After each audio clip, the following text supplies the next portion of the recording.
Baca ayat selanjutnya, perhatikan ya nih.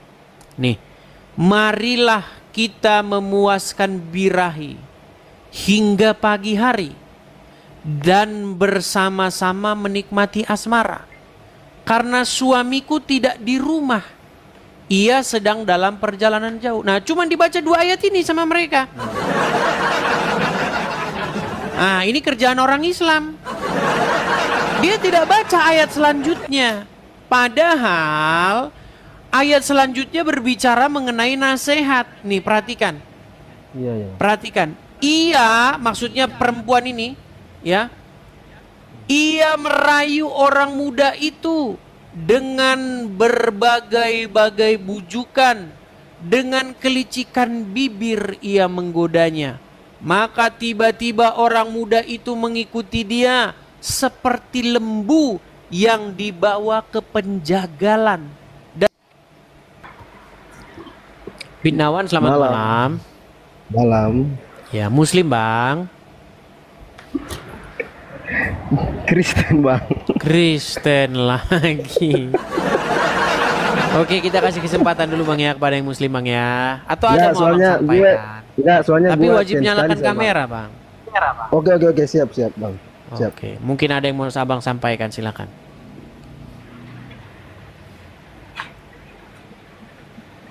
Nah, saya ini juga sebenarnya melindungi juga teman-teman. Kalau ada yang Kristen, nanti saya suruh nyalakan kamera ngomong tentang Islam, nanti takutnya dia digeruduk gitu loh. Makanya kita undang yang Muslim gitu. Tapi kalaupun mau berkeras ya nggak apa-apa. Mungkin Bang Bitnawan ada mau disampaikan tapi wajib menyalakan kamera ya. Oke bang, siap. Ya silakan bang, apa mau abang sampaikan bang?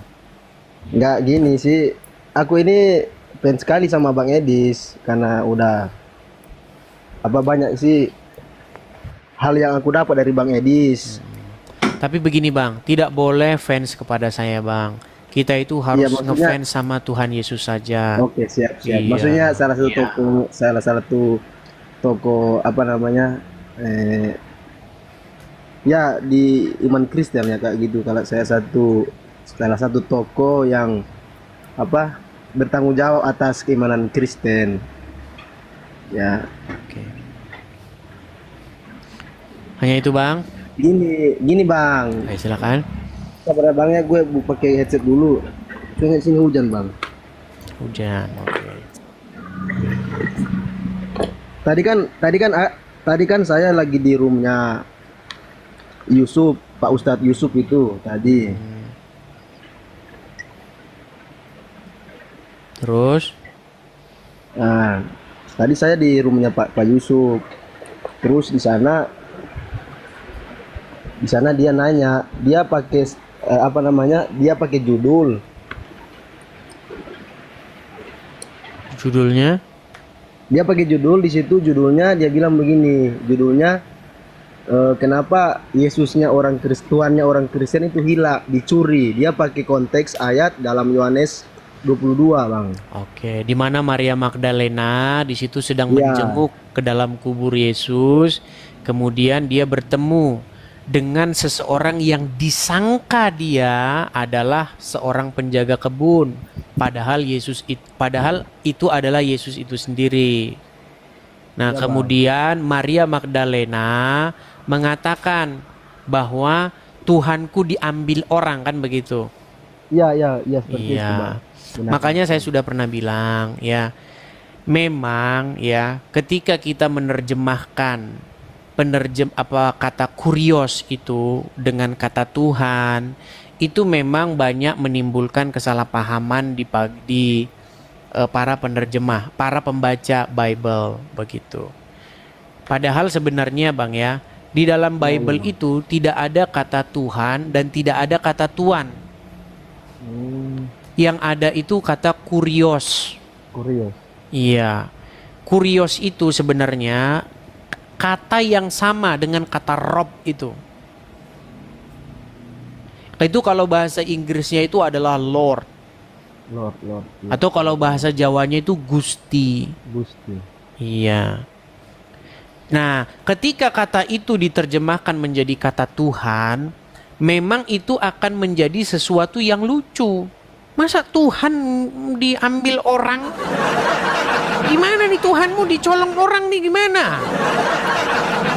Itu memang menjadi buah ejek begitu dari saudara-saudara Muslim. Tapi itu sebenarnya bisa dibalikin ke mereka ketika Rob mereka sudah dimakan cacing. Begitu. Bagaimana Robmu meracun orang? Nah, ini sebenarnya ada sebuah kesalahpahaman begitu. Baik dari pihak yang Muslim maupun dari pihak yang Kristen. Dua-duanya, makanya yang sering saya dapati adalah dua kelompok Islam dan Kristen berdebat ketika mereka keduanya itu tidak paham apa yang mereka bahas. Begitu. Jadi kata kurios atau kata rob itu memang itu tidak ada bahasa Indonesianya. Makanya kita sering tergelincir di dalamnya. Begitu. Makanya ketika saya tanya orang Muslim, apakah Muhammad itu rob? Mereka akan menjawab iya, tapi rob yang dimaksud oleh Muhammad itu bukan Allah. Saya paham itu. Saya paham. Bahwa sekalipun Muhammad itu rob, bukan berarti bahwa Muhammad itu adalah Allah itu. Nah, sebenarnya Yesus dikatakan dia Tuhan bukan berarti Yesus itu adalah Bapa di sorga. Begitu. Jadi kurios, Maria Magdalena mengira kuriosnya atau mayat kuriosnya diambil orang, itu sebenarnya hal yang biasa saja. Ya kan? Ya kan? Bahwa tubuh atau jasad daripada my lord, lord saya, kalau bahasa Jawanya Gusti, ya, bahwa mayat dari Gustiku diambil orang, nggak masalah, nggak masalah itu. Dia lagi pula kan itu Maria Magdalena mengira, bukan itu adalah sebuah kejadian kan? Tadi saya jelaskan seperti itu. Saya bilang Pak Ustadz ini salah konteks. Saya bilang baca dulu dari narasi yang dari ayat yang pertama. Gitu. Iya. Kan Maria Magdalena mengira, dia mengira, dan perkiraannya itu adalah salah bahwa mayat Tuhan, nah ini tanda kutip nih, Tuhan Yesus diambil orang, padahal keadaan yang terjadi tidak demikian. Keadaan yang terjadi adalah Yesus bangkit. Nah, sedangkan Rob atau Tuhan yang masih menjadi mayat sampai hari ini ya itu yang di sono itu. Makanya saya sudah pernah diskusi. Agak kurang nyambung sih Bang tadi sama yang itu, agak kurang nyambung sih. Makanya nggak nyaman. Ya. Dia bilang kayak gini Bang. Dia bilang gimana? begini. Kan tadi kan saya bilang sama dia begini. Saya bilang Pak, nggak usah lah. Soalnya saya juga walaupun saya nggak terlalu paham, tapi minimal saya baca dari pasal yang pertama. Kalau Pak baca dari pasal pertama, pasti Pak tahu ceritanya konteks ayat ini. Jadi Pak nggak usah pakai judul kayak gini. Terus dia bilang kayak gitu. Dia bilang kalau kamu suruh saya berhenti ada 3 syarat. Dia bilang suruh henti dulu sama si Kak Edis. Dia bilang begitu. Ya, jadi begini, itu adalah upaya dia itu berkelit atau ngeles. Sekalipun saya itu sudah berhenti 2 tahun lamanya. Dulu saya berhenti selama 2 tahun. Nah, di dalam berhenti itu sekaligus saya melihat respon mereka dan sekaligus saya itu sebenarnya mengatur sebuah strategi. Begitu. Ternyata mereka nggak berhenti, malah makin jadi-jadi. Itu saya agak bingung sih Bang Edis. Maksudnya rata-rata maksudnya suka ya kutip ayat kayak gitu. Apakah itu mereka tahu atau nggak tahu baca kayak gitu? Gini. Kayak sebagian besar. Ada 2 kemungkinan. Kemungkinan yang paling besar itu mereka umat Muslim itu kalau baca itu sukanya 1 ayat saja karena kebiasaan mereka ketika membaca Al-Quran. Karena biasanya ayat Quran itu isinya itu serampangan. Dalam pengertian ayat Quran itu isinya itu nggak nyambung satu sama lain. Makanya ayat Quran itu menurut ya, menurut Al-Quran, ayat Quran itu disusun secara rapi dan terperinci. Tapi kenyataannya ayat Quran itu tidak tersusun secara rapi. Aku sih baru tahu sih bang. Iya. Saya kasih contoh ya, kalau abang mau tahu nih, susunan ayat-ayat Quran yang dia itu memang tidak disusun berkaitan satu sama lain. Misalnya contoh begini. Saya pernah dulu di zaman-zaman Facebook dulu, tahun 2013, 2014 saya sudah pernah bilang gini. Baris pertama gini. Pasar Jatinegara kebakaran. Iya, iya. Ayat selanjutnya, Budi dan Riko mereka membeli telur. Kemudian ayat yang ketiga, ya kan, Tono sedang bermain game. Ah, gimana itu ini? Gimana ini? Budi pertama Pasar Jatinegara kebakaran. Kedua Budi dan Riko membeli telur. Ketiga, Nyambung. kan gak nyambung satu sama lain. Nah, ini saya kasih contohnya ya. Kita kasih contoh ayat-ayat Quran memang yang disusun memang tidak nyambung satu sama lain. Kita kasih contoh. Kita kasih contoh misalnya surat Al-Isra ya. Al-Isra. Kita mulai dari ayat yang pertama ya. Nih, sebentar. Biar saya tunjukkan sama abang ya, bahwa ayat Quran itu memang disusun nggak nyambung satu dengan yang lainnya. Sebagian besar. Ada yang nyambung, ada yang nggak nyambung. Nih, saya kasih contoh. Perhatikan ya. Ini surat Al-Isra ayat yang pertama.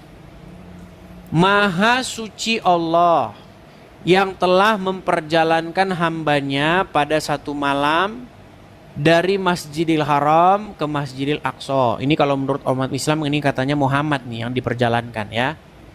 Agar kami memperlihatkan kepadanya sebagian tanda-tanda kebesaran kami. Sesungguhnya dia adalah yang maha mendengar dan maha mengetahui. Ini ayat bercerita tentang Muhammad diperjalankan ya dari Masjidil Haram ke Masjidil Aqsa. Kemudian ayat yang kedua, apakah nyambung dengan ayat yang kedua? Kita lihat. Dan kami berikan kepada Musa ini. Tiba-tiba udah lari ke Musa. Lari ke Musa kan. Dan kami berikan kepada Musa kitab dan kami jadikan kitab Taurat itu petunjuk kepada Bani Israel. Dan janganlah kamu mengambil penolong selain aku. Tadi bahas Muhammad diperjalankan Isra Mi'raj. Ayat yang kedua bahas Musa diberi Taurat. Nah, kita lihat ayat yang ketiga. Yaitu anak cucu dari yang kami bawa bersama-sama Nuh. Nuh lagi. Anak cucu dari orang-orang yang kami bawa bersama Nuh. Sesungguhnya dia adalah hamba yang bersyukur. Tadi bahas Musa, sekarang bahas anak cucu Nuh yang dibawa bersama-sama Nuh. Ayat 1 bahas apa, ayat 2 bahas apa, ayat 3 bahas apa. Memang susunan Al-Quran begitu. Makanya ini kembali ke pertanyaan abang tadi yang awal. Iya, Bang. Ketika mereka bertanya tentang Bible, apakah mereka itu sesungguhnya tahu atau nggak tahu? Nah, kemungkinan pertama karena kebiasaan mereka baca Quran yang suka nggak nyambung satu sama lain, nyomot ayat begitu-begitu. Si abang udah turun wajahnya ke bawah. Iya bang, apa-apa lah. Tapi maksudku begini, memang yang Kristen itu memang agak sedikit ku bikin halangan untuk naik itu salah satunya begitu bang. Nanti kalau dia ku ajak ngobrol begini, nanti dianya menjadi orang yang dicari-cari juga sama Muslim gitu loh bang. Oh nggak apa-apa lah bang. Saya orang Manado ini bang. Ya, jadi maksudku yang ku bilang gitu, artinya ketika umat Muslim mengutip ayat di dalam Bible, ada dua kemungkinan. Pertama, dia hanya mengutip satu ayat tanpa membacanya. Yang kedua, dia sudah membaca satu perikop tetapi pura-pura tidak tahu. Karena dalam ajaran agama Islam memang boleh seperti itu, bersifat takiyah. Oke bang, oke udah tahu gue, udah paham. Misalnya ada satu ayat yang sering diangkat oleh Muslim nih, misalnya masalah di dalam Amsal. Abang tahu dengar itu? Yang mana? Yang berapa? Suamiku tidak di rumah. Tahu ayat itu? Tahu bang. Nah, itu sering dikutip-kutip juga sama mereka itu. Coba ya di kolom komentar, Amsal berapa yang sering dikutip-kutip sama orang Islam, coba di kolom komentar. Oh, kayak yang tadi ini bang, kayak yang tadi ini Matius pasal berapa ini, yang tadi dia kutip juga itu. Dia bilang kan kayak gini. Itu waktu ada yang orang Papua naik di Komalnya itu. Jadi dia bilang begini, kamu percaya sama Yesus? Dia bilang, yang orang Papua itu bilang, iya saya percaya. Mau nggak kamu mau diusir sama Yesus? Dia kutip di kitab Matius itu yang pada hari Yang memanggil Yesus Tuhan Tuhan itu. Iya, saya kan bilang begini, kok dia nggak bisa baca sampai ke bawah. Iya. Itu kan akhirnya kan dibilang begini, engkau yang pembuat kejahatan. Betul. Saya juga agak bingung, kayak maksudnya, karena kan saya kan ini kan nggak sekolah, tapi kok bisa nggak paham kayak gitu bang? Ya itu tadi dua kemungkinannya itu. Mereka yang pertama mereka mengutip satu ayat lalu hanya pengen tahu satu ayat situ. Yang kedua mereka sudah membaca satu perikop tetapi mereka tidak mengatakan yang sejujurnya. Nih saya kasih contoh ya. Ini satu ayat yang sering dipelintir umat Islam ketika umat Islam tidak membaca ayat itu secara penuh. Nih saya bacakan ya. Ini juga kepada penonton-penonton muslim nih, biar mereka tahu nih. Ini Amsal pasal yang ke-7 ya. Dia hanya kutip ayat ini nih, Amsal pasal yang ke-7, tapi dia tidak baca ayat selanjutnya. Perhatikan ya nih. Nih. Marilah kita memuaskan birahi hingga pagi hari dan bersama-sama menikmati asmara. Karena suamiku tidak di rumah, ia sedang dalam perjalanan jauh. Nah, cuman dibaca dua ayat ini sama mereka. Nah, ini kerjaan orang Islam. Dia tidak baca ayat selanjutnya. Padahal ayat selanjutnya berbicara mengenai nasihat. Nih, perhatikan. Iya. Perhatikan. Ia, maksudnya perempuan ini, ya. Ia merayu orang muda itu dengan berbagai-bagai bujukan, dengan kelicikan bibir ia menggodanya.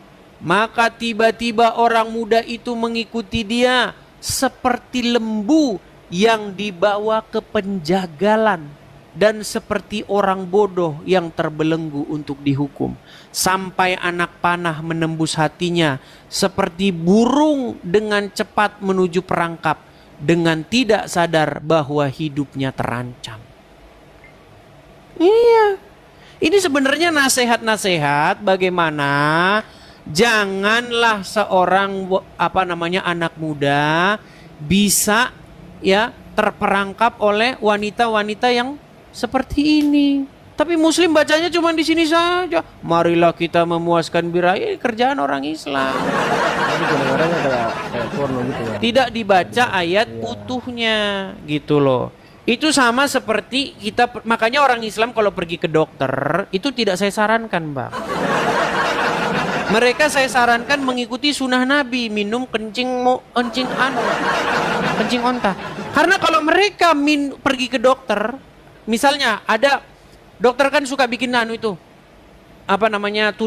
tulisannya begini, jangan makan buah banyak-banyak, ya kan? Iya. Jangan makan buah banyak-banyak. Banyak-banyaknya nggak dibaca sama orang Islam. Dibacanya begini, jangan makan buah. Dia nggak makan buah sama sekali. Padahal yang diperintahkan jangan makan buah banyak-banyak, bukan jangan makan buah. Nah, makanya orang Islam ketika baca Bible sering kayak begitu. Iya, Bang. Nggak dibaca sampai selesai pesannya. Iya, Bang Edis, artinya kan gitu. Aku kan ini dapat kan Bang Edis kan lebih senior kalau soal diskusi begini, supaya kan ke depan kalau saya mau diskusi sama mereka kan saya udah tahu ternyata ada dua hal itu, ada yang pura-pura tahu, ada yang memang kebiasaan kayak gitu. Iya. Jadi saya nggak usah capek-capek lah, penting udah bilang kalau mereka nggak percaya terserah mereka aja Bang, kayak gitu. Karena capek kan aku jelasin tapi kayak diputar-putar di situ aja.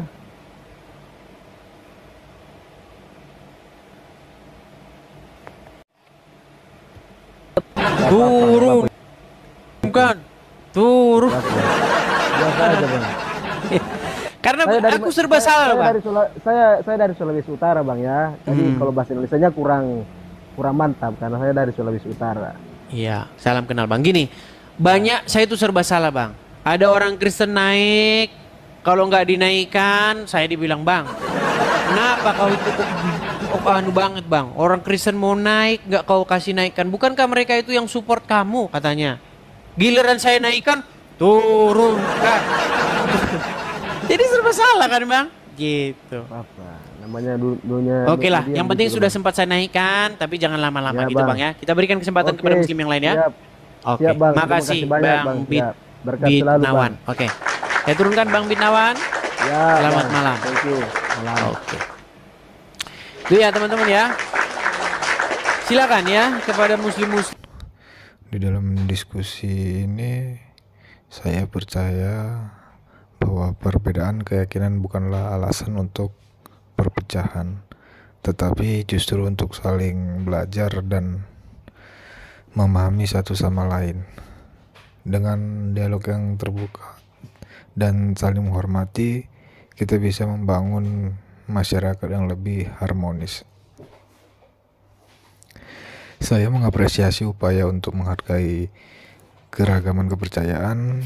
Kita perlu terus berupaya untuk menciptakan ruang di mana semua orang merasa nyaman dan aman untuk mengungkapkan keyakinannya.